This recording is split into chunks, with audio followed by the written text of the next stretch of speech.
Hello friends, आज आपण जो चॅप्टर शिकणार आहोत त्याचं नाव आहे सेमी कंडक्टर्स. सेमी कंडक्टर्स हा चॅप्टर नीटच्या व्ह्यूने, JEEच्या व्ह्यूने आणि CETच्या व्ह्यूने खूप जास्त इम्पॉर्टंट आहे. नीटच्या व्ह्यूने विचार केला तर या चॅप्टरवरती आपल्याला 2 क्वेश्चन्स बघायला मिळतात. JEEमध्ये यावरती 1 क्वेश्चन येतो आणि CETमध्ये 2 क्वेश्चन्स येतात. सो एक्झामच्या व्ह्यूने हा खूप जास्त इम्पॉर्टंट चॅप्टर आहे. चला तर मग बघूया सेमी कंडक्टर्स.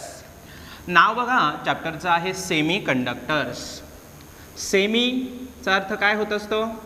सेमी म्हणजे हाफ, अर्ध. आणि कंडक्टर्स आपण कोणाला म्हणतो? कंडक्टर्स म्हणजे असे एलिमेंट्स असतात की ज्यांच्यामधून इलेक्ट्रिक चार्जेस एका पॉईंटपासून दुसऱ्या पॉईंटपर्यंत फ्लो होतात ज्यावेळेस आपण काहीतरी पोटेन्शियल डिफरन्स अप्लाय करत असतो. थोडक्यात कंडक्टर्स हे स्वतःमधून करंट पास करतात, पास होऊ देतात. कंडक्टर्समधनं कोण जाणार आहे? करंट. करंट कोणाला म्हणतो आपण? करंट म्हणजे rate of flow of charge carriers.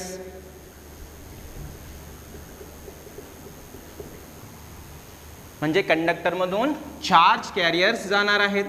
मग चार्ज कॅरियर्स किती टाईपचे असतात? चार्ज कॅरियर्स 2 टाईपचे असतात. एक असतात पॉझिटिव्ह चार्ज, एक असतो निगेटिव्ह चार्ज. हे जे चार्ज आहेत ते कोण कॅरी करतं? तर हे जे पॉझिटिव्ह चार्ज आणि निगेटिव्ह चार्ज आहेत हे चार्ज सब ॲटॉमिक पार्टिकल्स कॅरी करतात. हे चार्ज कोण कॅरी करत असतं? सब ॲटॉमिक पार्टिकल्स. म्हणजे ॲटमचे पार्टिकल्स. कोणते असतात ॲटमचे पार्टिकल्स? ॲटमचे पार्टिकल्स असतात इलेक्ट्रॉन, प्रोटॉन आणि neutron. Electron negative charge carry करतात, प्रोटॉन पॉझिटिव्ह चार्ज कॅरी करतात आणि न्यूट्रॉन हे न्यूट्रल असतात. एका इलेक्ट्रॉनवरती चार्ज असतो 1.6 इंटू 10⁻⁻19 कुलॉम आणि एका प्रोटॉनवरती चार्ज असतो 1.6 इंटू 10⁻⁻19 कुलॉम. चार्ज बघितला तर प्रोटॉन आणि इलेक्ट्रॉनवरती व्हॅल्यू तर सेम आहे, फक्त इलेक्ट्रॉनवरील चार्जला मायनस साईन आहे आणि प्रोटॉनवरील चार्जला प्लस साईन आहे. जर मासेसचा विचार केला तर मास ऑफ इलेक्ट्रॉन आहे 9.1 इंटू 10⁻31 kg. म्हणजे बघा किती स्मॉल मास आहे. 10⁻31 म्हणजेच 0.0000 आपण असे लिहिणार आणि मग 91 म्हणजे खूप खूप जास्त कमी मास आहे इलेक्ट्रॉनचं. आणि प्रोटॉनचं मास म्हटलं तर ते असतं 1.67 इंटू 10⁻27 kg. इथे आहे 10⁻27 kg, इथे आहे 10⁻31 kg, किलोग्रॅम. मग कोणाचं मास जास्त असेल? काही जणांना वाटू शकतं या ठिकाणी 31 आहे म्हणजे कदाचित 27पेक्षा 31 जास्त असतात हे आपल्याला 10वीपर्यंत माहिती असतं. त्यानुसार आपण म्हणणार की इलेक्ट्रॉनचं मास जास्त आहे. पण बाळांनो या ठिकाणी काय आहे? या पॉवरला मायनस साईन आहे. पॉवरला आपण दिलेली आहे मायनस साईन आणि हे आपल्याला माहिती असेल ज्यावेळेस एखाद्या नंबरच्या आधी मायनस साईन असतं त्यावेळेस त्या नंबरची व्हॅल्यू ही कमी होते. म्हणजे या निगेटिव्ह साईनच्या पुढे जेवढा मोठा नंबर आपण लिहिणार तेवढी या पर्टिक्युलर नंबरची व्हॅल्यू काय होते? छोटी होते. म्हणजे 10⁻31 आणि 10⁻27 मध्ये 10⁻31 हे 10⁻27 पेक्षा काय झालेत? खूप छोटे झाले. मग कितीने छोटे असतील? काहींना वाटू शकतं 27 आहे, इथं 31 आहे म्हणजे 4चा डिफरन्स आहे. म्हणजे हे मास 4ने कमी आहे का? नाही, कारण की इथं काय या 10च्या पॉवर आहेत. म्हणजे या ठिकाणी जे देखील मास प्रोटॉनचं जास्त आहे ते 10⁴ टाइम्स जास्त आहे. 10⁴ म्हणजे किती बघा बरं बाळांनो, जर आपण 10चा स्क्वेअर केला तर 100 येत असतं, 10चा क्यूब केला तर 1000 येणार आहे, आणि ज्यावेळेस 10⁴ म्हणणार आपण त्यावेळेस ते होईल 10,000. म्हणजे प्रोटॉनचं मास हे इलेक्ट्रॉन्सच्या मासपेक्षा कितीने जास्त आहे? 10,000 पटींनी जास्त आहे. यावरून तुम्हाला आयडिया आली असेल इलेक्ट्रॉन आणि प्रोटॉनच्या मासेसच्या कंपॅरिझनमध्ये प्रोटॉनचं मास हे इलेक्ट्रॉनच्या मासपेक्षा काय आहे? खूप जास्त आहे. आपल्याला माहिती आहे ज्यावेळेस आपण ॲटम म्हणतो त्यावेळेस ॲटमच्या सेंटरला असतो न्यूक्लियस. न्यूक्लियसमध्ये असतात पॉझिटिव्हली चार्ज्ड प्रोटॉन्स आणि हे न्यूट्रल न्यूट्रॉन्स. म्हणजे हे प्रोटॉन ज्यांचं मास इलेक्ट्रॉनच्या कंपॅरिझनमध्ये खूप जास्त आहे ते कुठं सापडतात आपल्याला? न्यूक्लियसमध्ये. आणि हे जे इलेक्ट्रॉन्स असतात ज्यांच्यावरती निगेटिव्ह चार्ज आहे, ज्यांचं मास प्रोटॉनपेक्षा खूप कमी आहे, ते कुठे असतात? वेगवेगळ्या ऑर्बिटमध्ये न्यूक्लियसच्या सराउंडिंगला. ही एक ऑर्बिट, ही एक ऑर्बिट, अशा ऑर्बिट्समध्ये काय असतात? इलेक्ट्रॉन्स मूव्ह होत असतात.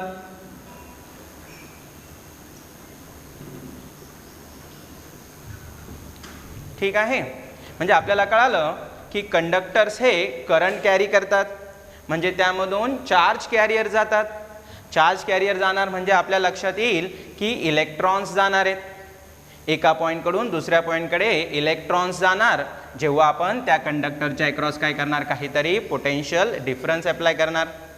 ओके. मग आता ज्यावेळेस एखाद्या कंडक्टरच्या अक्रॉस पोटेन्शियल डिफरन्स अप्लाय होतं त्यावेळेस हे चार्ज कॅरियर कसे फ्लो होतात ते थोडंसं आपण बघूया.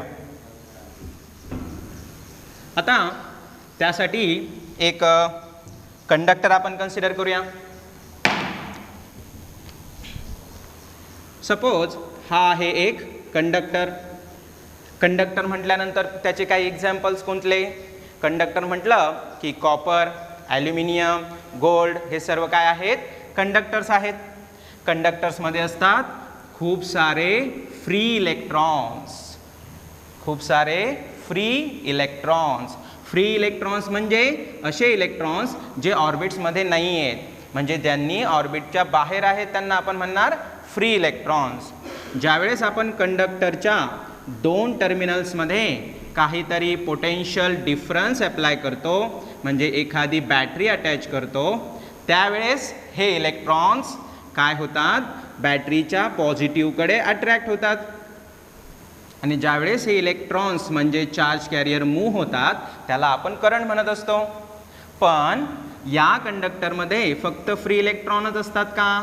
नाही, तर या कंडक्टरमध्ये असतात स्टेशनरी ॲटम्स आणि आयन्स. ज्यावेळेस इलेक्ट्रॉन्स या बॅटरीच्या पॉझिटिव्ह टर्मिनलकडे मूव्ह होतात त्यावेळेस ते या स्टेशनरी ॲटम्स आणि आयन्स बरोबर काय होतात? कोलाईड होतात. कोलाईड होतात म्हणजेच धडकतात. धडकल्याने काय होतं? तर इलेक्ट्रॉनचा जो फ्लो स्टार्ट झाला होता त्या फ्लोला काय होतो? अपोज होतो, विरोध होतो. म्हणजे हे स्टेशनरी ॲटम्स आणि आयन्स काय करतात? या चार्ज कॅरियरच्या फ्लोला अपोज करतात. आणि ज्यावेळेस चार्ज कॅरियरच्या फ्लोला अपोज होतो त्याला आपण रेझिस्टन्स म्हणतो. त्याला आपण रेझिस्टन्स म्हणतो. रेझिस्टन्स आर लेटरने दाखवतात. रेझिस्टन्स म्हणजे opposition to the flow of charge carriers. Resistance म्हणजे opposition to the flow of charge carrier. आपल्या चार्ज कॅरियरच्या फ्लोला होणारा अपोज रेझिस्टन्स. हा रेझिस्टन्स आपण स्पीड ब्रेकर सारखा दाखवत असतो. याचा जर सिम्बॉल बघितला आपण तर तो याप्रमाणे आहे. हा सिम्बॉल आणि आपल्या रोडवरील स्पीड ब्रेकर्स कसे आहेत? सारखेच आहेत. जसे रोडवरील स्पीड ब्रेकर्स आपल्या व्हेकलच्या, आपल्या गाड्यांचा स्पीड काय करतात? थोडा कमी करतात, थोडक्यात स्पीड ब्रेकर हे अडथळ्यासारखं कार्य करतात. त्याचप्रमाणे कंडक्टरमध्ये चार्ज कॅरियरच्या फ्लोला जो अपोज होतो, जो विरोध होतो या स्टेशनरी ॲटम्स आणि आयन्समुळे, त्यांना रेझिस्टन्स म्हणणार. त्याचं युनिट असतं ओहम. त्याचं युनिट असतं ओहम. त्याला आपण अशा प्रकारे पण दाखवू शकतो. आता ज्यावेळेस कंडक्टरमधून हा चार्ज कॅरियर फ्लो होत असतो त्यावेळेस त्यांना या स्टेशनरी ॲटम्स आणि आयन्सकडनं काय होणार असतो, अपोज होणार असतो.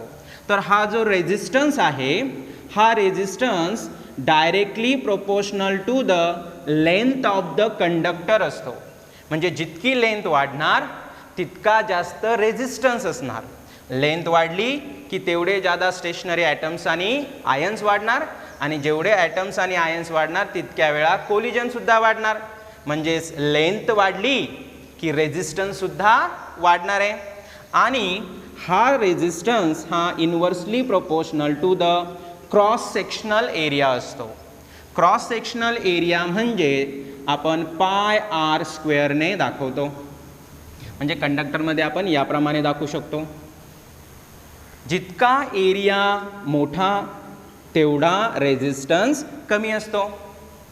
ओके, या दोन इक्वेशनला आपण एकत्र लिहिलं तर आपण असं म्हणू शकतो, resistance of the conductor is directly proportional to the length of the conductor and inversely proportional to the cross sectional area.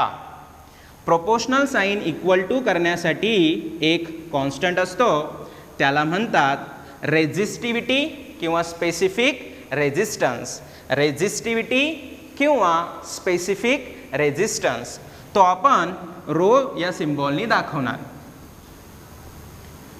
Row म्हणजे रेझिस्टिव्हिटी किंवा त्याला आपण स्पेसिफिक रेझिस्टन्स सुद्धा म्हणतो.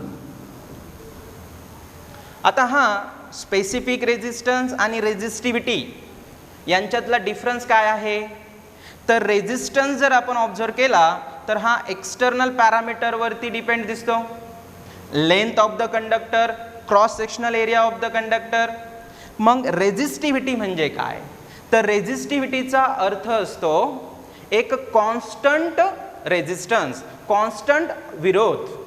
मग हा कसा आहे, तर जर या ठिकाणी एरिया हा डिवाइड आहे, त्याला जर मी आरकडे नेलं तर आपण याला असं लिहू शकतो आर इंटू ए.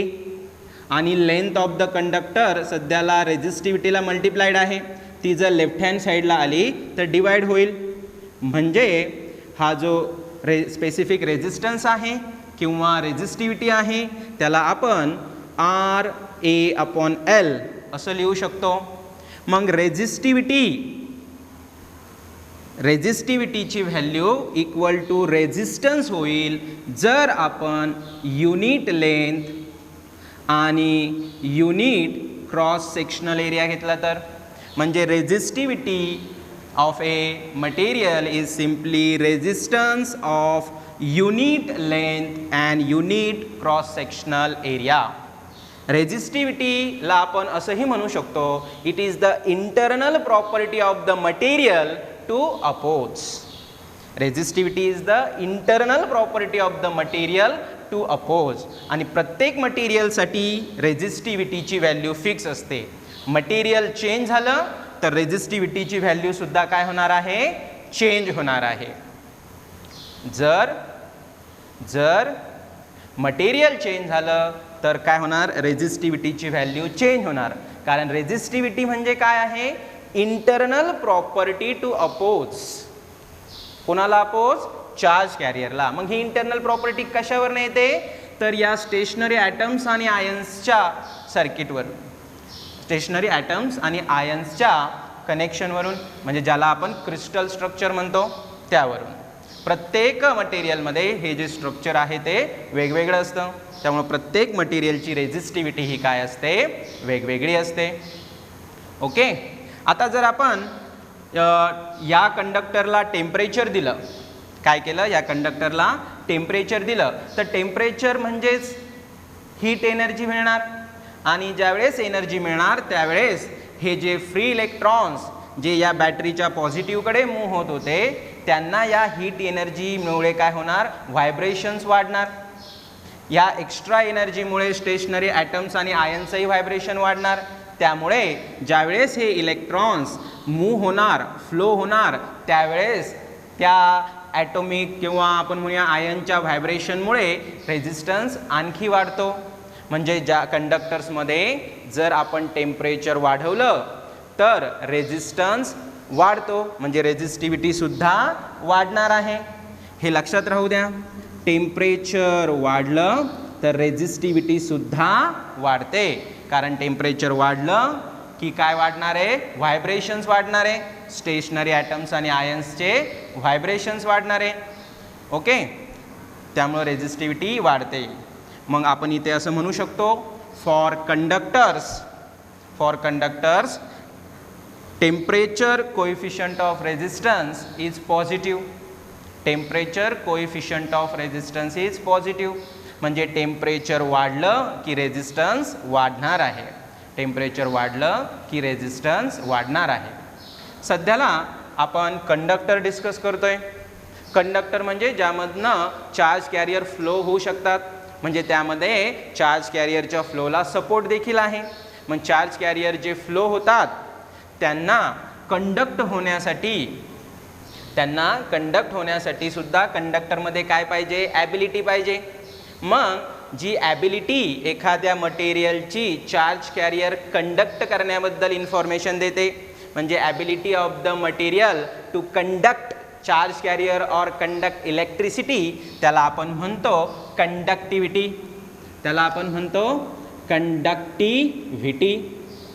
कंडक्टिव्हिटीला आपण सिग्माने दाखवणार. दाखवतो. आता कंडक्टिव्हिटी आणि रेझिस्टिव्हिटी या एकमेकाच्या रेसिप्रोकल टर्म्स आहेत, इन्व्हर्स टर्म आहेत. Conductivity is equal to 1 resistivity असतं. दोन्हीही काय दाखवतात बघा. कंडक्टिव्हिटी काय दाखवणार, एखाद्या मटेरियलची करंट कंडक्ट करण्याची ॲबिलिटी, आणि रेझिस्टिव्हिटी काय दाखवणार, मटेरियलची अपोज करण्याची टेंडन्सी. ओके, म्हणून दोघंही आपण कंडक्टिव्हिटी आणि रेझिस्टिव्हिटीला या इक्वेशनद्वारे दाखवू शकतो. आता आपल्याला या रेझिस्टिव्हिटी रिगार्डिंग एक फॉर्म्युला माहिती आहे. कुठला, resistivity is equal to RA/L. Correct. मग जर मी रेझिस्टिव्हिटीचं युनिट काढलं तर बघा कसं युनिट येईल रेझिस्टिव्हिटीचं. रेझिस्टन्सचं युनिट असतं ओहम, एरियाचं युनिट आहे मीटर स्क्वेअर, आणि लेंथचं युनिट आहे मीटर. मग एका मीटरसोबत कॅन्सल झाल्यानंतर आपल्याला युनिट मिळणार आहे रेझिस्टिव्हिटीचं ओहम मीटर. काय युनिट मिळालं आपल्याला रेझिस्टिव्हिटीचं, ओहम मीटर. मग जर conductivity is equal to 1 resistivity आहे, मग आपल्याला या कंडक्टिव्हिटीचं देखील युनिट सांगता येईल का, हो, 1 ओहम मीटर. हे ओहम डिनॉमिनेटरला आहेत, ते जर न्यूमरेटरला आले तर याला आपण ओहम इन्व्हर्स पर मीटर म्हणणार, आणि ओहम इन्व्हर्सलाच आपण सिमेन्स म्हणतो. म्हणजे कंडक्टिव्हिटीचं युनिट आपल्याला मिळणार सिमेन्स पर मीटर. म्हणजे जर आपण या टर्म्स आता कंडक्टरसाठी जर बघायच्या ठरवल्या तर कंडक्टरमध्ये करंट कंडक्ट करण्याची ॲबिलिटी जास्त असणार आहे, म्हणजे कंडक्टरमध्ये कंडक्टिव्हिटी जास्त असणार आहे, आणि रेझिस्टिव्हिटी काय असणार आहे, कमी असणार आहे. पण कंडक्टरचं टेम्परेचर वाढवलं तर रेझिस्टिव्हिटी वाढणार आणि कंडक्टिव्हिटी कमी होणार, कारण रेझिस्टिव्हिटी आणि कंडक्टिव्हिटी एकमेकाच्या इन्व्हर्स आहेत. टेम्परेचर वाढल्यावर ॲटॉमिक व्हायब्रेशन्स वाढणार आहे, ते वाढल्यामुळे काय होणार, रेझिस्टिव्हिटी वाढणार. रेझिस्टिव्हिटी वाढली की कंडक्टिव्हिटी कमी होणार. ओके, तर हे सर्व आपण डिस्कस केलं कंडक्टर्स रिगार्डिंग. मग असेही काही मटेरियल असतात की ज्यांच्यामधून करंट कंडक्ट होत नाही. आपल्याला माहितीच आहे, आपण इलेमेंट्सला मेनली 3 पार्टमध्ये डिवाइड करत असतो. कुठले 3 पार्ट्स? मेटल्स, नॉन मेटल्स आणि मेटलॉइड्स. मेटल्स म्हणजेच आपण त्यांना कंडक्टर्स म्हणतो, नॉन मेटल म्हणजेच इन्सुलेटर्स आणि मेटलॉइड्स म्हणजे आपले सेमी कंडक्टर्स. आत्तापर्यंत आपण सर्व गोष्टी कंडक्टरसाठी बघितल्या. आता बघूया थोड्याशा इन्सुलेटरसाठी. इन्सुलेटर म्हणजे असे एलिमेंट्स असतात की ज्यांच्यामधून कधीच करंट जाऊ शकत नाही. एखादं एक्झाम्पल जर आपण घेतलं तर लाकूड बघा. लाकडामधून कधी करंट जाऊ शकतो का? आपण किती जरी टेम्परेचर वाढवलं तरी लाकडामधून कधीच करंट जाऊ शकत नाही. म्हणजे लाकूड काय झालंय? लाकूड झालं इन्सुलेटर. लाकूड काय झालंय? इन्सुलेटर, म्हणजे ज्यामधून चार्ज कॅरियर फ्लो होत नाहीत. आणि आपले तिसरे आणि या चॅप्टरचं जे नाव आहे ते सेमी कंडक्टर्स. सेमी म्हणजे हाफ, म्हणजे निम्मे. कंडक्टर्स म्हणजे आपण आत्ताच्या या डिस्कशनवरून थोडंसं लॉजिकली जर विचार केला तर आपण असं म्हणू शकतो का, हे सेमी कंडक्टर्स म्हणजे असे असणार आहेत की ज्यांची कंडक्टिव्हिटी किंवा करंट कंडक्ट करण्याची ॲबिलिटी ही या कंडक्टरपेक्षा कमी असणार आहे. कारण की हाफ शब्द आहे म्हणजे कंडक्टिव्हिटी कमी असणार आहे, पण इन्सुलेटरपेक्षा जास्त असणार आहे. जर कंडक्टिव्हिटी ही कंडक्टरपेक्षा कमी, कंडक्टिव्हिटी ही कंडक्टरपेक्षा कमी म्हणजे रेझिस्टिव्हिटी ही कंडक्टरपेक्षा कशी असणार? जर दोघांमध्ये इन्व्हर्स रिलेशन आहे तर जर कंडक्टिव्हिटी सेमी कंडक्टरची ही कंडक्टरपेक्षा कमी आहे, हाफ शब्द आहे इथे, म्हणजेच कंडक्टरपेक्षा कंडक्टिव्हिटी कशी आहे? कमी असणार. जर कंडक्टिव्हिटी कमी तर रेझिस्टिव्हिटी, हां बोला, रेझिस्टिव्हिटी कशी असेल? जास्त असेल. सो सेमी कंडक्टर्स आपले हे असे एलिमेंट्स असणार की ज्यांची कंडक्टिव्हिटी ही कंडक्टरपेक्षा कमी पण इन्सुलेटरपेक्षा जास्त, आणि रेझिस्टिव्हिटी ही कंडक्टरपेक्षा जास्त आणि इन्सुलेटरपेक्षा कमी असणार. आणखी एक महत्त्वाची गोष्ट बाळांनो, आपला हा जो चॅप्टर आहे सेमी कंडक्टर्स. सेमी कंडक्टर्स हे असे एलिमेंट्स असतात की ज्यांच्यामधून जाणारा करंट आपण कंट्रोल करू शकतो. आपण कंडक्टरमधून जाणारा करंट कंट्रोल नाही करू शकत. आपण इन्सुलेटरमधून तर करंटच जात नाही. हे जे सेमी कंडक्टर्स आहेत त्यांच्यामधून जाणारा करंट आपण कंट्रोल करू शकतो. हो, आता आपण कधी बघा असं बघितलं असेल की रिमोट वगैरे फुटतं, खाली पडल्यानंतर पडलं, फुटलं सपोज, किंवा आपण त्याला कधी ओपन करून बघितलं तर त्याच्यामध्ये आपल्याला एक ग्रीन कलरची एक चिप दिसते. त्यावरती थोडेसे असे काही आयसीज असतात. या सगळ्या ज्या गोष्टी त्याच्यामध्ये आहेत या सर्व सेमी कंडक्टरपासून बनलेल्या आहेत. ज्यावेळेस आपण इलेक्ट्रॉनिक डिव्हायसेस बघतो, म्हणजेच लॅपटॉप असेल, मोबाईल असेल, तर यांच्यामध्ये जे सर्किट्स असतात त्या सर्किट्समध्ये सेमी कंडक्टरपासून बनवलेले डिव्हायसेस त्यामध्ये असतात. त्यामध्ये डायोड असतं, त्यामध्ये ट्रान्झिस्टर येणार आहे, लॉजिक गेट्स असतात, आयसीज आहेत, हे सर्व आपल्याला त्याच्यामध्ये बघायला मिळत असतात. म्हणजे हा सेमी कंडक्टर चॅप्टर आपल्या डेली लाईफमध्ये सुद्धा खूप जास्त इम्पॉर्टंट आहे. ओके, म्हणजे आत्तापर्यंत आपण काय केलं आहे? सेमी कंडक्टर्स या नावाला थोडंसं समजून घेतलं आहे. आता आपण इलेमेंट्सला रेझिस्टिव्हिटी आणि कंडक्टिव्हिटीनुसार काय करूया? डिव्हाइड करूया. आपल्याला माहिती आहे इलेमेंट्सला आपण 3 पार्टमध्ये डिव्हाइड करतो, मेटल्स, नॉन मेटल्स आणि मेटलॉइड्स. म्हणजेच कंडक्टर्स, इन्सुलेटर्स आणि सेमी कंडक्टर्स. मग या कंडक्टर्स, इन्सुलेटर्स आणि सेमी कंडक्टरसाठी रेझिस्टिव्हिटी आणि कंडक्टिव्हिटीच्या काही ऑब्झर्व्ड व्हॅल्यूज आपल्याला माहिती आहे, ते एकदा आपण बघूयात.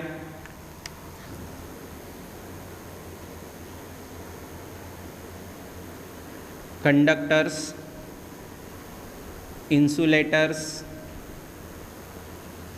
आणि सेमी कंडक्टर्स.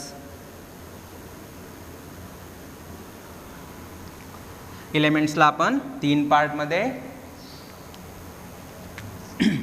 आता बाय युजिंग रेझिस्टिव्हिटी, ज्याला आपण कोणत्या सिम्बॉलने दाखवलं होतं, रो, ज्याचं युनिट काय बघितलं होतं, ओहम मीटर. आत्ताच आपण बघितलं होतं रेझिस्टिव्हिटीचं युनिट ओहम मीटर असतं.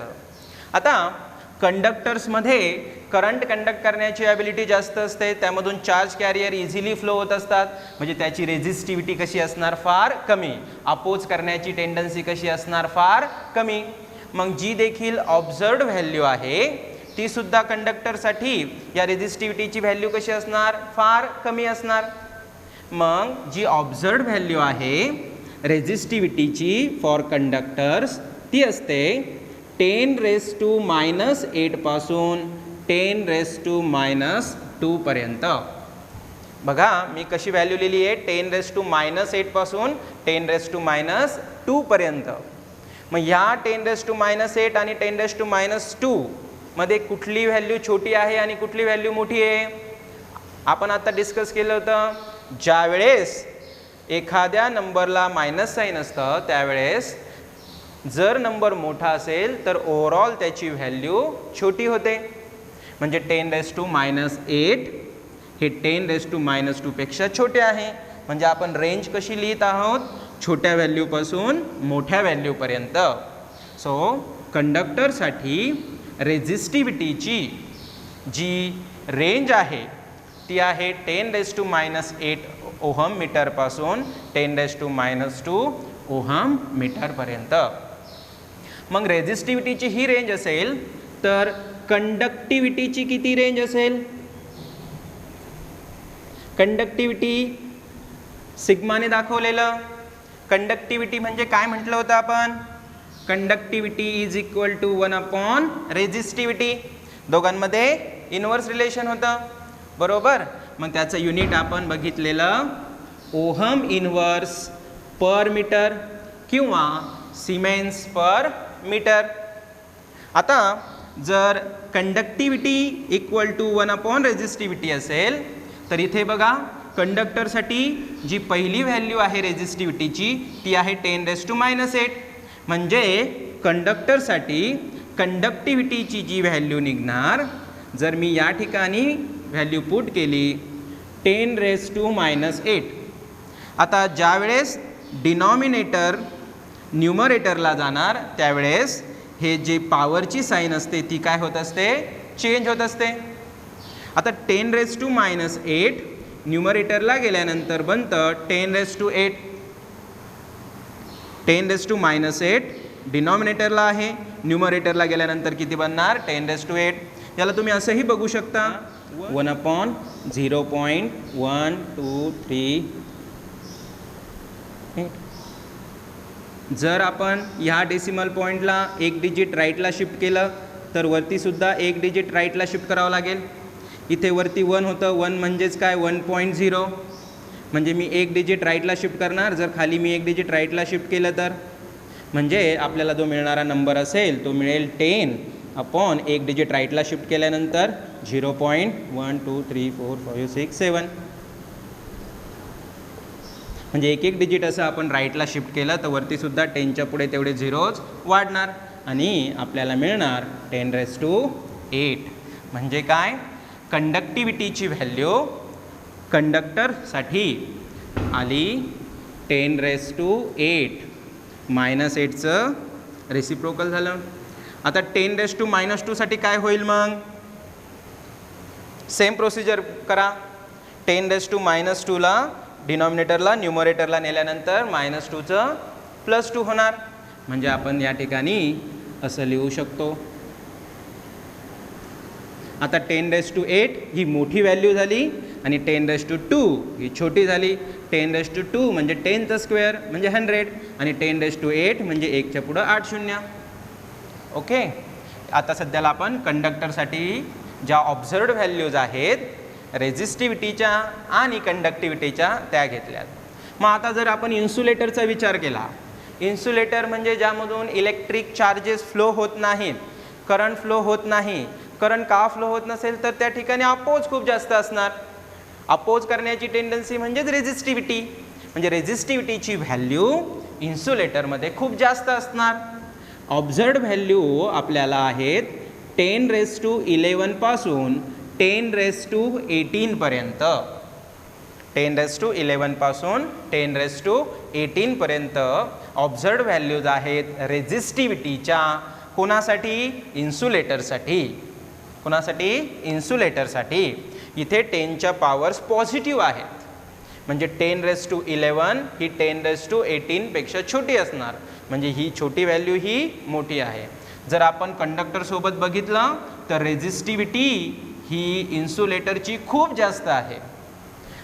जर रेझिस्टिव्हिटी खूप जास्त असेल तर कंडक्टिव्हिटी कशी असणार? रेझिस्टिव्हिटी आणि कंडक्टिव्हिटीमध्ये काय आहे? इन्व्हर्स रिलेशन आहे. म्हणजे रेझिस्टिव्हिटी जर जास्त असेल तर नक्कीच कंडक्टिव्हिटी काय असणार? कमी असणार. मग जर आपण या ठिकाणीच व्हॅल्यू ठेवल्या तर कंडक्टिव्हिटी इज इक्वल टू 1/. इन्सुलेटरसाठी पहिली व्हॅल्यू आहे 10⁻11. मग डिनॉमिनेटरच्या टर्म्स न्यूमरेटरला जाताना काय होणार? पॉवरची साईन चेंज होणार. सध्याला पॉवरची साईन आहे पॉझिटिव्ह, वरती गेल्यावर होणार निगेटिव्ह. म्हणजे आपण ह्या 10⁻11 या रेझिस्टिव्हिटीच्या व्हॅल्यूवरून कंडक्टिव्हिटीची व्हॅल्यू सांगू शकतो 10⁻11.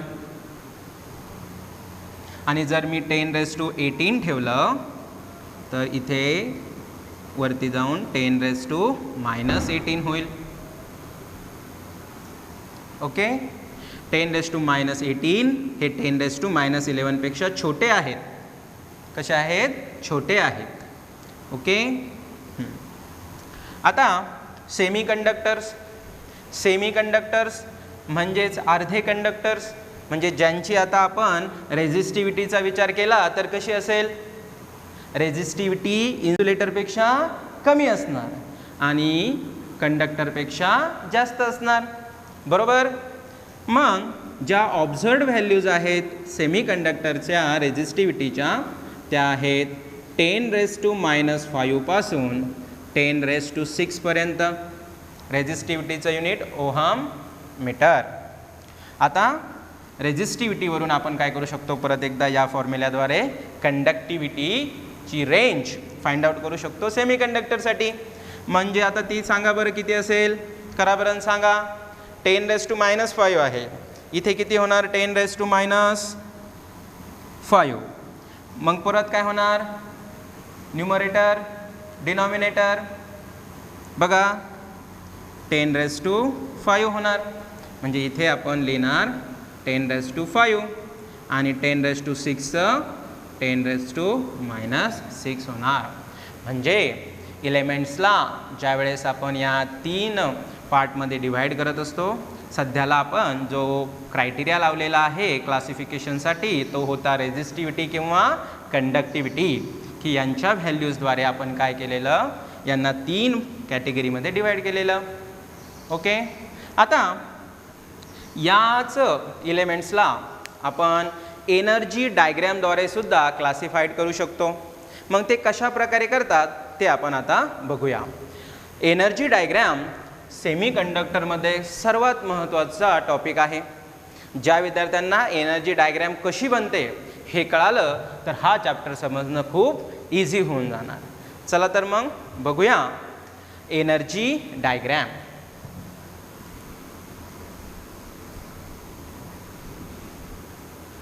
आता एनर्जी डायग्रॅम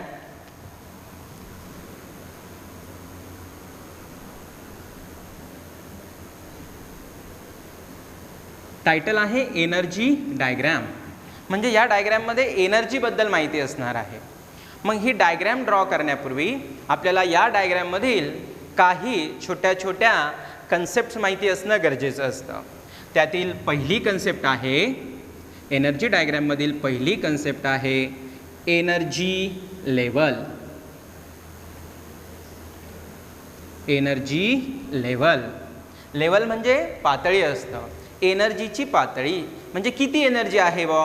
आता ज्यावेळेस आपण एखादं ॲटमचं स्ट्रक्चर बघणार त्यावेळेस आपण अशा प्रकारे दाखवत असतो. एक न्यूक्लियस, त्याच्या सराउंडिंगला ऑर्बिट्स असतात आणि प्रत्येक ऑर्बिट्समध्ये काही इलेक्ट्रॉन्स असतात. पहिल्या ऑर्बिटमध्ये 2 इलेक्ट्रॉन असू शकतात, दुसऱ्या ऑर्बिटमध्ये मॅक्झिमम आपल्याला 8 इलेक्ट्रॉन्स असतात.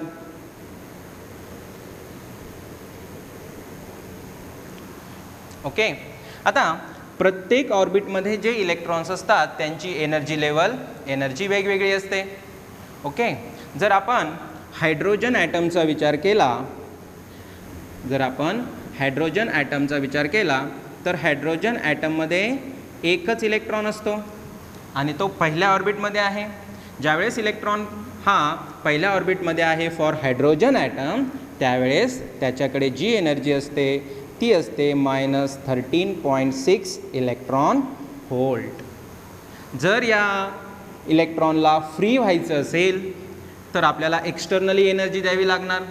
मग किती एनर्जीने तो या न्यूक्लियससोबत बाउंड आहे तेवढीच एनर्जी जर आपण एक्सटर्नली दिली तर तो इलेक्ट्रॉन काय होणार आहे, फ्री होणार आहे. म्हणजे इलेक्ट्रॉनला जर फ्री करायचं असेल तर आपल्याला किती एनर्जी द्यावी लागणार, +13.6 इलेक्ट्रॉन व्होल्ट. ओके. अशा प्रकारे आपण सांगू शकतो प्रत्येक ऑर्बिटमध्ये इलेक्ट्रॉनकडे काय आहे, काही एनर्जी असते. प्रत्येक ऑर्बिटमधल्या इलेक्ट्रॉनकडे काहीतरी एनर्जी असते आणि ती एनर्जी आपण याप्रमाणे दाखवू शकतो. सपोज 0 इलेक्ट्रॉन व्होल्ट किंवा 5 इलेक्ट्रॉन व्होल्ट. सो मग आपण एनर्जी लेवल म्हणजे काय म्हणणार, एक अशी पातळी जी आपल्याला एक पर्टिक्युलर व्हॅल्यू सांगणार आहे एनर्जीची. Energy level, a level corresponding to the particular value of energy. या ठिकाणी बघा, या एनर्जी लेवलची व्हॅल्यू आहे 0 इलेक्ट्रॉन व्होल्ट. इलेक्ट्रॉन व्होल्ट हे आहे एनर्जीचं स्मॉलेस्ट युनिट. 1 इलेक्ट्रॉन व्होल्ट म्हणजे 1.6 × 10⁻⁻19 जूल एवढी एनर्जी. इलेक्ट्रॉन व्होल्ट हे एनर्जीचं स्मॉलेस्ट युनिट आहे. एनर्जीचा युनिट सहसा आपण जूल घेत असतो, पण एनर्जीचं स्मॉलेस्ट युनिट असतं इलेक्ट्रॉन व्होल्ट. 1 इलेक्ट्रॉन व्होल्ट म्हणजे 1.6 × 10⁻⁻19 जूल एवढी एनर्जी. ओके. सो एनर्जी डायग्रॅममधील पहिली कन्सेप्ट एनर्जी लेवल. आता दुसरी जी कन्सेप्ट आहे यामधील तिला म्हणतात एनर्जी बँड्स.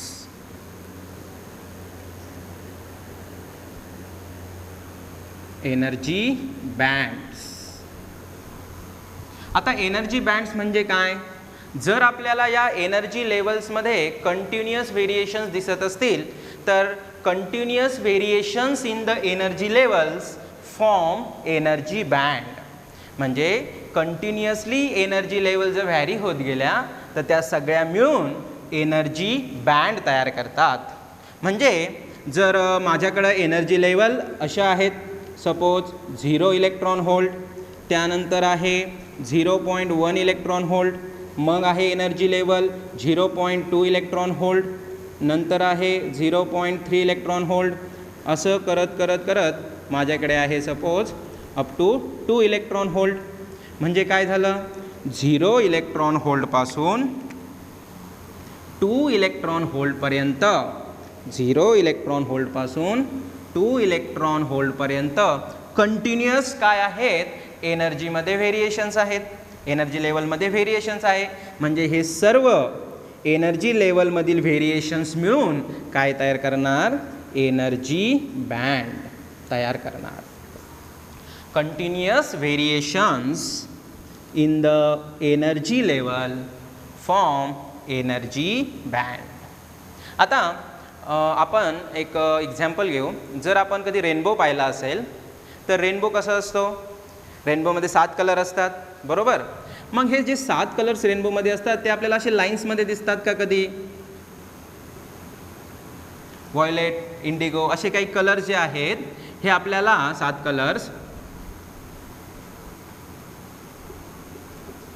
तर आपल्याला अशा लाईन्स दिसतात का या 7 कलरच्या, का नाही दिसत ना.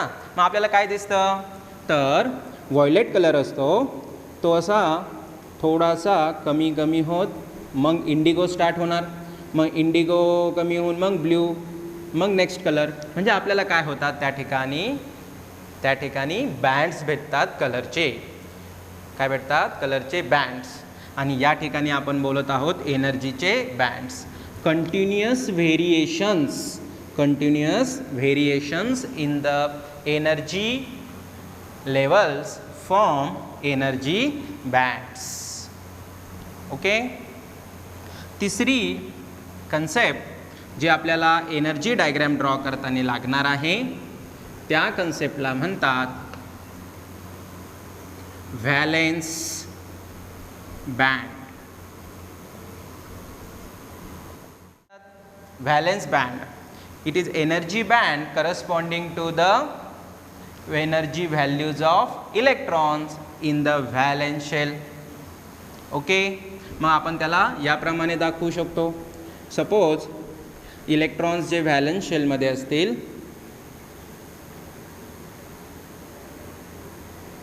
0 इलेक्ट्रॉन होल्डपासून सपोज 5 इलेक्ट्रॉन होल्डपर्यंत, तर हे कंटिन्युअस व्हेरिएशन्स आहे. आणि या सर्व व्हेरिएशन्समध्ये जे इलेक्ट्रॉन्स आहेत ते व्हॅलेन्स शेलमधले आहेत. म्हणजे ह्या ज्या एनर्जी लेवल्स एकत्र येऊन जो बँड बनवला त्याला आपण म्हणणार व्हॅलेन्स बँड. ओके. मग पुढची कन्सेप्ट आहे conduction band.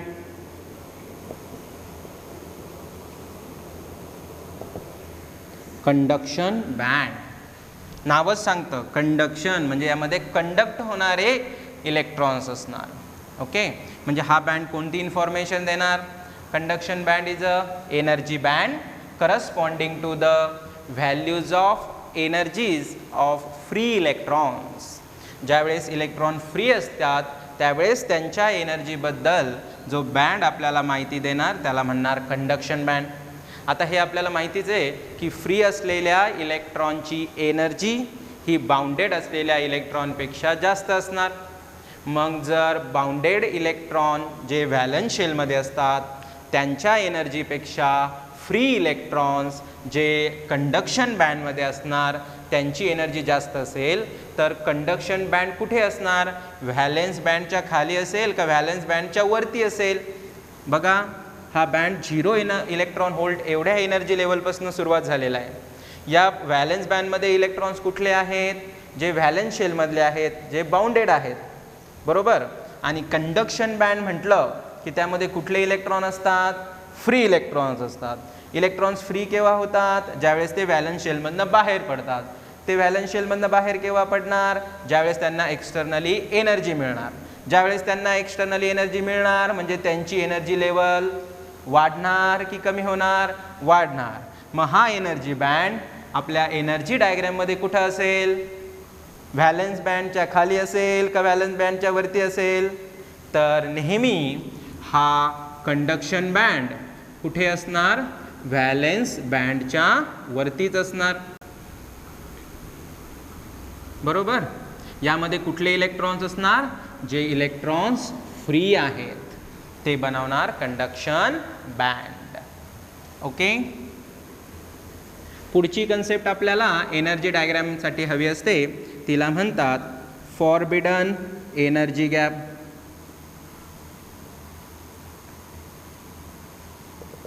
Forbidden energy gap. आता एनर्जी गॅप आहे. एनर्जी गॅप जर आपण इथे बघितलं तर व्हॅलेन्स बँड आणि कंडक्शन बँड यांच्यामध्ये काहीतरी गॅप आहे. या एनर्जी गॅपला म्हणतात फॉरबिडन एनर्जी गॅप, ज्याला EG ने दाखवतात. EG एनर्जी गॅप और फॉरबिडन एनर्जी गॅप. म्हणजे forbidden energy gap is the energy gap between valence band आणि कंडक्शन बँड. मग हा एनर्जी गॅप आपण कसा काढू शकतो? तर EC मायनस EV द्वारे. आता EC म्हणजे काय? EC म्हणजे आहे कंडक्शन बँडची मिनिमम एनर्जी. म्हणजे या एनर्जी लेवलपासून काय सुरू झाला आहे? कंडक्शन बँड झाला आहे. म्हणजे ही जी एनर्जी लेवल आपल्याला दिसते आहे ती कुठली असणार? कंडक्शन बँडची मिनिमम एनर्जीची लेवल असणार. बरोबर. आणि हा जो एनर्जी गॅप आहे तो या एनर्जी लेवलपासून स्टार्ट झाला आहे. आता ही एनर्जी लेवल कुठे आहे? व्हॅलेन्स बँडच्या टॉपला आहे. म्हणजे एनर्जी गॅप हा एनर्जीचा जो डिफरन्स आहे त्या एनर्जीज कुठल्या? Minimum energy of the conduction band आणि maximum energy of valence band. म्हणजे ती प्रत्येक वेळेस 5 इलेक्ट्रॉन व्होल्ट असेल असे नाही, हे एक एक्झाम्पल होतं. पण एनर्जी गॅप काढण्यासाठीचा आपल्याला जो फॉर्म्युला असतो तो असतो EC मायनस EV. म्हणजे lowest energy of conduction band minus highest energy of valence band. म्हणजे आपण असं यावरनं म्हणू शकतो, हा जो एनर्जी गॅप आहे तो आपल्याला माहिती देणार आहे, इन्फॉर्मेशन देणार आहे. कुठली? की व्हॅलेन्स बँडमधल्या इलेक्ट्रॉनला जर मला फ्री करायचं असेल, म्हणजेच त्याला जर कंडक्शन बँडमध्ये न्यायचं असेल तर मला किती एनर्जी द्यावी लागणार आहे. आपल्याला हे माहिती असतं की व्हॅलेन्स शेलमधल्या इलेक्ट्रॉनला एनर्जी दिल्यानंतर ते फ्री होतात, पण किती एनर्जी दिल्यानंतर ते फ्री होऊ शकतात हे आपल्याला या एनर्जी डायग्रॅमवरनं सांगता येणार आहे. ओके. आता शेवटची टर्म आपल्याला एनर्जी डायग्रॅममध्ये असते ती असते Fermi energy level. Fermi energy level. आता ही जी फर्मी एनर्जी लेवल आहे ही फार रेअरली आपल्याला बघायला मिळणार. फर्मी एनर्जी लेवल म्हणजे अशी एनर्जीची लेवल असते की ज्याची एनर्जी खूप जास्त आहे. ही एनर्जीची लेवल कोणाला मिळालेली असते? इलेक्ट्रॉनला. केव्हा? At 0 kelvin. हे फार रेअरली आहे. फर्मी एनर्जी लेवल म्हणजे highest energy level occupied by the electron at 0 kelvin. मग ती एनर्जी ही व्हॅलेन्स बँडपेक्षाही जादा असते का? हो. तो इलेक्ट्रॉन्स व्हॅलेन्स शेलमधलाच असतो, पण त्याची एनर्जी 0 केल्व्हिनलाही या व्हॅलेन्स बँडच्या एनर्जीपेक्षा काय झालेली असते? जास्त असते. हे जे आपण डिस्कस करतोय फर्मी एनर्जी लेवलचं, हे 0 केल्व्हिनबद्दल चालू आहे. 0 केल्व्हिन टेम्परेचरला चालू आहे. हे फार रेअरली ऑब्झर्व होणार की 0 केल्व्हिन टेम्परेचर असून सुद्धा एखाद्या इलेक्ट्रॉनला हायेस्ट एनर्जी लेवल मिळते. मग असं केव्हा होऊ शकतं? आपल्याला माहिती आहे स्टॅबिलिटी अचीव करण्यासाठी किती इलेक्ट्रॉनची गरज असते? तर एक्सटर्नल ऑर्बिटमध्ये 8 इलेक्ट्रॉन, एक तर डुप्लेट नाही तर ऑक्टेट कंप्लीट झालं पाहिजे. आपण असं समजूया शेवटच्या ऑर्बिटमधले 5 इलेक्ट्रॉन होते. जर आपण त्यामध्ये 4 इलेक्ट्रॉन्स आणखी आणून टाकले तर काय होणार? टोटल इलेक्ट्रॉन झाले 9. पण स्टॅबिलिटीसाठी किती हवे होते? 8.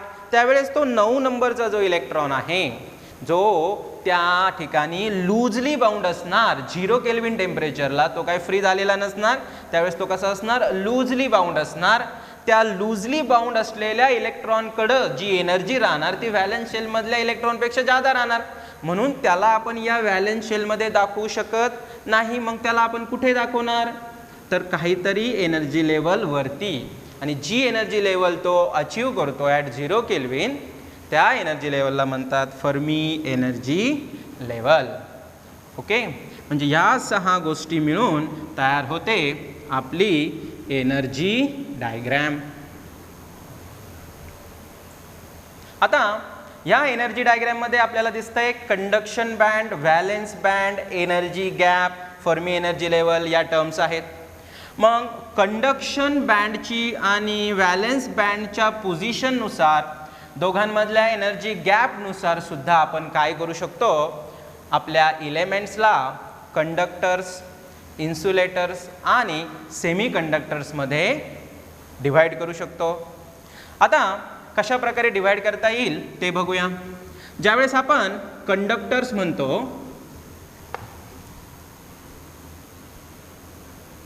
कंडक्टर्स म्हणजे ज्यांच्यामध्ये नॅचरली फ्री इलेक्ट्रॉन असतात. तर नॅचरली फ्री इलेक्ट्रॉन आहेत याचा अर्थ इलेक्ट्रॉन्स डायरेक्टली आपल्याला कंडक्शन बँडमध्ये दिसणार. आपल्याला एक्सटर्नली एनर्जी देऊन इलेक्ट्रॉनला फ्री करण्याची गरज नाही. म्हणजे डायरेक्ट आपण म्हणूया जे पण इलेक्ट्रॉन्स आपल्याला दिसणार ते डायरेक्टली कुठे दिसणार? कंडक्शन बँडमध्ये दिसणार. म्हणजे एकतर असं होऊ शकतं, म्हणजेच जी एनर्जी डायग्रॅम आहे सध्याला आपण इकडे साईडला बघतो आहोत, ही एनर्जी डायग्रॅम जर आपण कंडक्टरसाठी दाखवलं तर कंडक्शन बँड आणि व्हॅलन्स बँड दोघंही काय होऊ शकतात, एकमेकांमध्ये मर्ज होऊ शकतात. म्हणजे याप्रमाणे सपोज हे आहेत कंडक्शन बँड,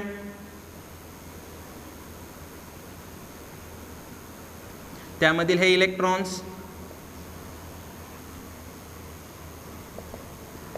आणि हे व्हॅलन्स बँड.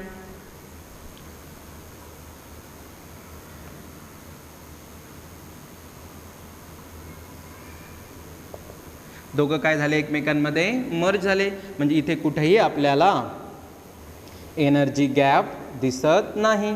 म्हणजे आपण म्हणू शकतो कंडक्टर्समध्ये हा जो एनर्जी गॅप आहे तो असतो 0 इलेक्ट्रॉन होल्ड इतका. कारण डायरेक्ट इलेक्ट्रॉन्स आपल्याला कुठे मिळतात, कंडक्शन बँडमध्ये. जर मी हीच एनर्जी डायग्रॅम इन्सुलेटर्ससाठी ड्रॉ केली, आता इन्सुलेटर्समध्ये फ्री इलेक्ट्रॉन्स असतात का, नाही. म्हणजे आपला हा कंडक्शन बँड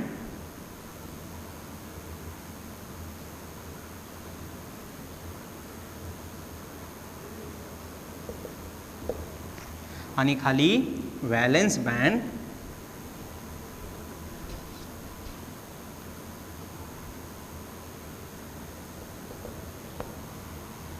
सर्व आपले इलेक्ट्रॉन्स हे व्हॅलेन्स बँडमध्येच राहणार. जरी आपण काही एक्सटर्नली एनर्जी दिली तर हे इलेक्ट्रॉन्स कंडक्शन बँडमध्ये कधीच जात नाही. आपल्याला माहिती आहे इन्सुलेटरमध्ये आपण जरी एक्सटर्नली एनर्जी दिली तर इलेक्ट्रॉन्स फ्री होतील, पण ते कंडक्शन बँडपर्यंत जातीलच असं नाही आहे. मग हा जो एनर्जी गॅप आहे, एनर्जी गॅप, हा एनर्जी गॅप इन्सुलेटर्समध्ये असतो greater than or equal to 3 electron volt. त्याची व्हॅल्यू ही 3 इलेक्ट्रॉन होल्टपेक्षा जास्त असते. आणि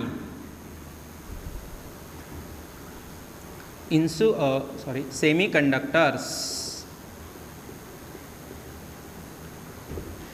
कंडक्टर्समध्ये आता सेमी म्हणजे हाफ कंडक्टर्स, म्हणजे एनर्जी गॅप असणार आहे, पण तो कसा असणार आहे, फार कमी. म्हणजे थोडी जरी आपण एक्सटर्नली एनर्जी दिली तरी इलेक्ट्रॉन्स फ्री होतील आणि फ्री होऊन ते कुठं जाणार, कंडक्शन बँडमध्ये जाणार. मग आपली जी एनर्जी डायग्रॅम बनेल ती याप्रमाणे बनेल. For semi conductors conduction band. मग आता व्हॅलन्स बँड कुठं असेल, कंडक्शन बँडच्या जवळ असेल का लांब असेल. एनर्जी गॅप कसा असणार सेमी कंडक्टरसाठी, कंडक्टरपेक्षा जास्त आणि इन्सुलेटरपेक्षा कमी. मग हा तो एनर्जी गॅप पण याप्रमाणे दाखवूया. हा आहे व्हॅलेन्स बँड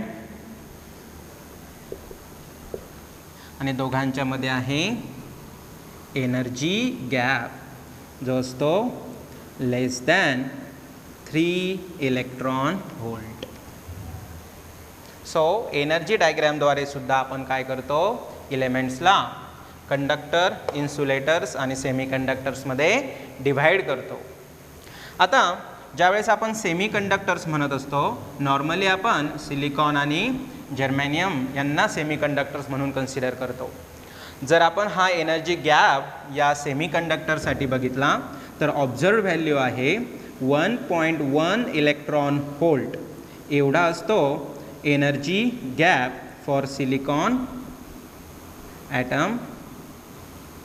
आणि हाच एनर्जी गॅप जर्मेनियमसाठी असतो 0.72 इलेक्ट्रॉन होल्ट.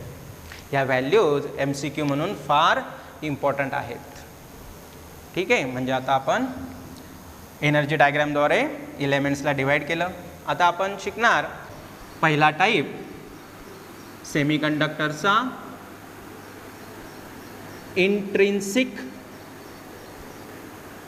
Semi conductors.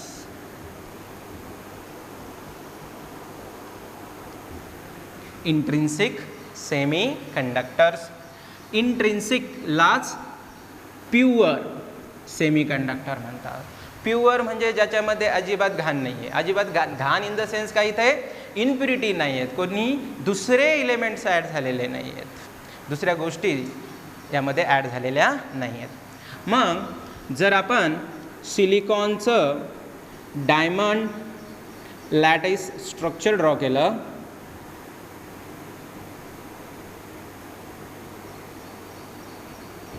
तर ते आपल्याला याप्रमाणे दिसेल. आता ज्यावेळेस आपण सिलिकॉन ॲटम म्हणतो त्यावेळेस 284 याप्रमाणे कन्फिगरेशन असतं. शेवटच्या ऑर्बिटमध्ये 4 इलेक्ट्रॉन्स आहेत. 4 इलेक्ट्रॉन्स असल्यानंतर काय होणार, सिलिकॉन ॲटम त्यांच्या शेजारच्या सिलिकॉन ॲटमसोबत शेअरिंगद्वारे बॉन्ड बनवणार. ज्यावेळेस शेअरिंगद्वारे इलेक्ट्रॉन्स एकमेकांबरोबर शेअर होऊन जो बॉन्ड बनतो त्याला आपण म्हणतो कुठला बॉन्ड, कोव्हॅलंट बॉन्ड. म्हणजे जे पण आता स्ट्रक्चर बनतं आहे सिलिकॉन ॲटमचं, जे डायमंड लॅटिस स्ट्रक्चर आहे ते आपल्याला याप्रमाणे दिसणार.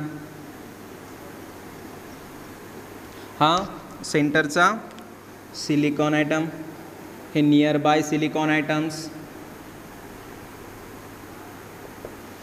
ओके, त्यांनी त्यांच्या शेजारच्या सिलिकॉन ॲटमसोबत बनवलेला हा covalent bond due to the sharing of electrons. इकडे सुद्धा आणखी नियर बाय सिलिकॉन ॲटम्स असतील, पण आपण सध्याला फक्त एवढं स्ट्रक्चर घेतोय. आता यामध्ये शेअरिंगद्वारे कोव्हॅलंट बॉन्ड फॉर्म झालेला असणार.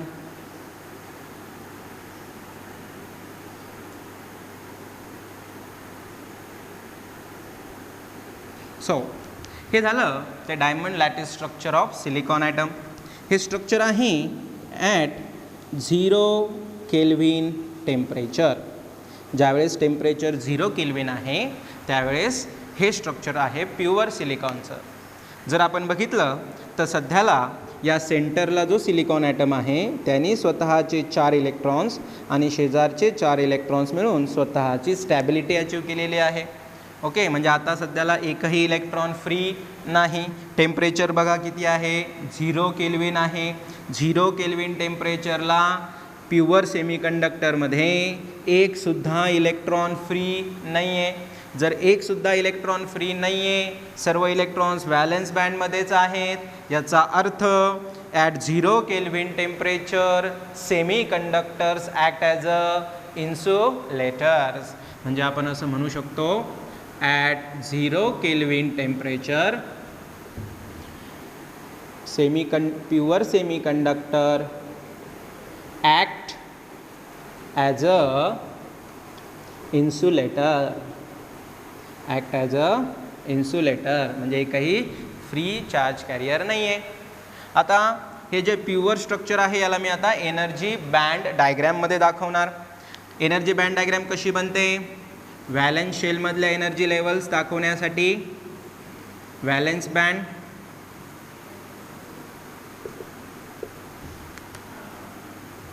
कंडक्शन बँड,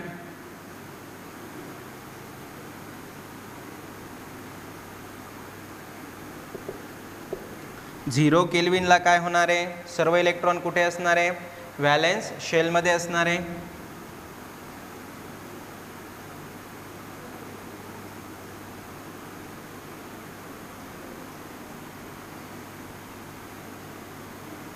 एकही इलेक्ट्रॉन फ्री नाही आहे.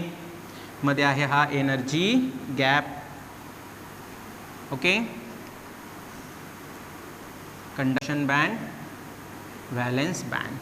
ही डायग्राम झाली at 0 kelvin temperature.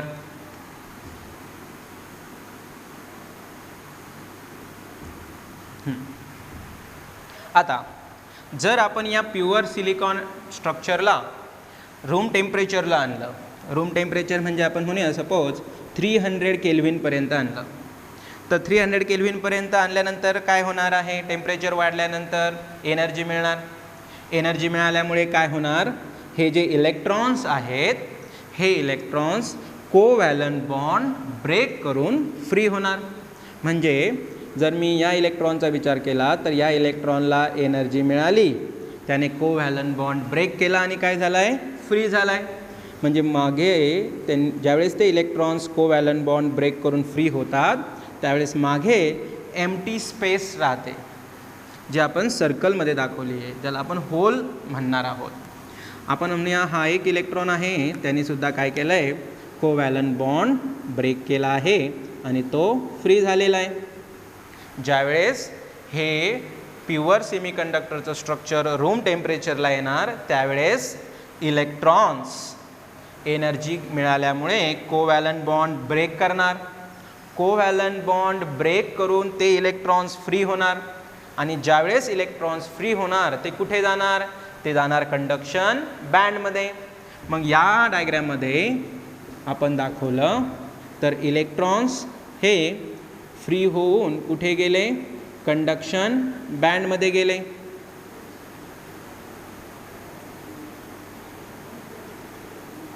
Correct. Electrons गेले कंडक्शन बँडमध्ये आणि त्यांच्या जागी मागे राहिलेल्या आहेत एम्प्टी स्पेस. ही जी एम्प्टी स्पेस दिसते आहे, वॅकन्सी दिसते आहे, या वॅकन्सीला आपण म्हणणार होल. काय म्हणणार आहोत, होल. कोव्हॅलंट बॉन्ड ब्रेक करण्यापूर्वी इलेक्ट्रॉन्स हे या होलमध्ये होते. ज्यावेळेस इलेक्ट्रॉन्स निघून गेले म्हणजे निगेटिव्ह चार्ज निघून गेला, मग मागे काय उरलं तर ही एम्प्टी स्पेस. इलेक्ट्रॉन म्हणजे निगेटिव्ह चार्ज गेला, मग खाली जी पण एम्प्टी स्पेस उरली त्याला कन्सिडर केलं जातं as a positive charge carrier. ज्यावेळेस इलेक्ट्रॉन आणि होल कंबाईन होतात त्यावेळेस पॉझिटिव्ह निगेटिव्ह न्यूट्रल होऊन जाणार. ज्यावेळेस इलेक्ट्रॉन्स निघून गेला म्हणजेच निगेटिव्ह चार्ज गेला तर मागे जी एम्प्टी स्पेस तयार झाली ज्याला आपण होल म्हणत आहोत, ते होल काय म्हणून ॲक्ट होतात, act as a positive charge carrier. म्हणजे आपल्याला या सेमीकंडक्टर्समध्ये दोन प्रकारचे चार्ज कॅरियर मिळणार, निगेटिव्हली चार्ज्ड इलेक्ट्रॉन्स आणि हे पॉझिटिव्हली चार्ज्ड होल्स. एक गोष्ट लक्षात ठेवायची बाळांनो, ज्यावेळेस इलेक्ट्रॉन्स कोव्हॅलंट बॉन्ड ब्रेक करतात त्यावेळेसच होल क्रिएट होणार आहे. आणि सध्याला ज्यावेळेस प्युअर सेमीकंडक्टरचं स्ट्रक्चर आहे, जितके इलेक्ट्रॉन्स फ्री झाले तेवढेच होल क्रिएट झाले, बरोबर. म्हणजे या ठिकाणी इलेक्ट्रॉन होल पेयर जनरेशन झालं, दोघंही सोबतच जनरेट झाले, त्याला आपण म्हणणार इलेक्ट्रॉन होल पेयर. पेयर म्हणजे दोघं, एक इलेक्ट्रॉन आणि एक होल एकाच वेळी जन्माला येतात. इलेक्ट्रॉन होल पेयर जनरेशन झालं. म्हणजे जर आपण या प्युअर सेमीकंडक्टरमध्ये बघितलं तर जितके इलेक्ट्रॉन्स तेवढेच होल आहेत, म्हणजे number of electrons equal to number of holes आणि ते इक्वल टू असतं Ni. Ni म्हणजे इंट्रिन्सिक कॅरियर कॉन्सन्ट्रेशन, की जे Ni² is equal to Ne into NH याप्रमाणे आपण दाखवतो. बघा, ज्यावेळेस हे इंट्रिन्सिक सेमीकंडक्टरचं स्ट्रक्चर रूम टेम्परेचरला आलं त्यावेळेस इलेक्ट्रॉन्सनी कोव्हॅलंट बॉन्ड ब्रेक करून फ्री झाले. ते ज्यावेळेस फ्री झाले मागे होल्स क्रिएट झाले. ओके. आणि किती इलेक्ट्रॉन्स आणि किती होल क्रिएट झाले तर जेवढं इंट्रिन्सिक कॅरियर कॉन्सन्ट्रेशन असणार तेवढेच इलेक्ट्रॉन्स आणि तेवढेच होल क्रिएट होतात. जेवढं इंट्रिन्सिक कॅरियर कॉन्सन्ट्रेशन असतं तेवढेच इलेक्ट्रॉन आणि तेवढेच होल क्रिएट होतात. म्हणजे काय, ज्यावेळेस आपण हे इंट्रिन्सिक सेमीकंडक्टर वापरणार आपल्याला फिक्स नंबर ऑफ इलेक्ट्रॉन्स आणि फिक्स नंबर ऑफ होल्स मिळणार. ते किती असणार, जेवढं इंट्रिन्सिक कॅरियर कॉन्सन्ट्रेशन त्या ठिकाणी असेल तेवढेच मिळणार आणि जेवढे चार्ज कॅरियर असणार त्याच प्रमाणात आपल्याला करंट मिळणार आहे. आता जर आपण काय केलं, या इंट्रिन्सिक सेमीकंडक्टरमध्ये पोटेन्शियल डिफरन्स अप्लाय केला, म्हणजे सपोज या साईडला पॉझिटिव्ह म्हणूया, या साईडला निगेटिव्ह म्हणूया, तर काय होईल, हे जे इलेक्ट्रॉन्स आहेत निगेटिव्हली चार्ज ते या बॅटरीच्या पॉझिटिव्ह पोलॅरिटीकडे काय होणार, मूव्ह होणार. याप्रमाणे ज्यावेळेस हे इलेक्ट्रॉन्स या साईडला मूव्ह होणार, आपल्याला माहिती आहे करंटची डायरेक्शन आणि इलेक्ट्रॉनच्या फ्लोची डायरेक्शन ही एकमेकांच्या अपोजिट असते. म्हणजे ज्यावेळेस कंडक्शन बँडमधील हे फ्री इलेक्ट्रॉन्स लेफ्ट हँड साईडला मूव्ह होणार त्यावेळेस आपल्याला जो करंट मिळणार आहे त्या करंटची डायरेक्शन असणार राईट हँड साईडला. हा करंट कोणामुळं मिळणार आहे? हा करंट मिळणार आहे कंडक्शन बँडमधील फ्री इलेक्ट्रॉन्समुळं. आणि जर आता आपण खाली बघितलं तर काय होणार? हे जे बाउंडेड इलेक्ट्रॉन्स आहेत ते या होल्समध्ये जाऊन कंबाईन होणार. म्हणजे ज्यावेळेस हे इलेक्ट्रॉन्स इकडे येणार त्यावेळेस होल राईट हँड साईडला मूव्ह होणार. सिमिलरली हा सुद्धा इलेक्ट्रॉन या होलमध्ये जाणार आणि इकडे तो होल क्रिएट होणार. म्हणजे हे होल्स राईट हँड साईडला मूव्ह होण्यासारखे दिसत आहेत. म्हणजे हे जर होल ज्यांना आपण पॉझिटिव्हली चार्ज कॅरियर म्हणतो ते राईट हँड साईडला मूव्ह होतील आणि आपल्याला देतील होल करंट. म्हणजे जो पण टोटल करंट आहे, जो देखील टोटल करंट आहे तो टोटल करंट पॉझिटिव्हकडून निगेटिव्हकडे जाणारा टोटल करंट कोणापासून बनलेला आहे? पॉझिटिव्हकडून निगेटिव्हकडे जाणारी जी करंटची डायरेक्शन आहे इलेक्ट्रॉनची आणि होल्सची, दोघांचा मिळून बनणार टोटल करंट.